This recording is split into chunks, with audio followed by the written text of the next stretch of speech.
Deputy CM Pawan Kalyan చేపట్టిన ప్రాయశ్చిత్త దీక్షకు మద్దతుగా నూజివీడులోని వెంకటేశ్వర స్వామి ఆలయంలో నియోజకవర్గ సమన్వయకర్త బర్మా ఫణిబాబు ఆధ్వర్యంలో ప్రత్యేక పూజలు నిర్వహించారు. పవన్ కళ్యాణ్ చేపట్టిన ప్రాయశ్చిత్త దీక్ష 11 రోజుల పాటు నిర్విఘ్నంగా కొనసాగాలని బర్మా ఫణిబాబు ఆకాంక్షించారు. ఆయన చేపట్టిన దీక్షకు మద్దతుగా తాము కూడా నూజివీడు నియోజకవర్గంలోని అన్ని దేవాలయాల్లో ప్రత్యేక పూజలు నిర్వహిస్తున్నట్లు తెలిపారు. టీటీడీలో జగన్ ప్రభుత్వం చేసిన అవకతవకలపై విచారణ జరిపించి తిరుమల పవిత్రతను కాపాడాలని బర్మా ఫణిబాబు డిమాండ్ చేశారు.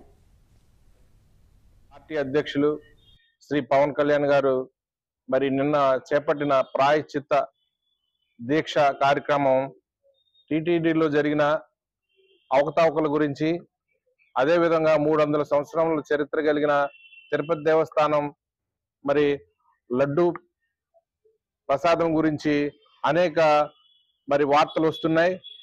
దానిలో అనేక అవకతవకలు జరిగినాయని, మరి యానిమల్స్ యొక్క కొవ్వు ఆయిల్ వస్తుందని, అదేవిధంగా వెజిటబుల్స్ ఆయిల్ కల్తీ జరిగిందని రకరకాల మరి ఈ రిపోర్ట్స్ లో వచ్చినాయి అని తేలింది.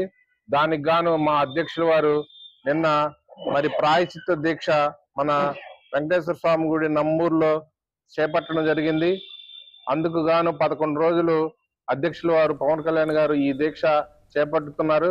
ఎందుకంటే మరి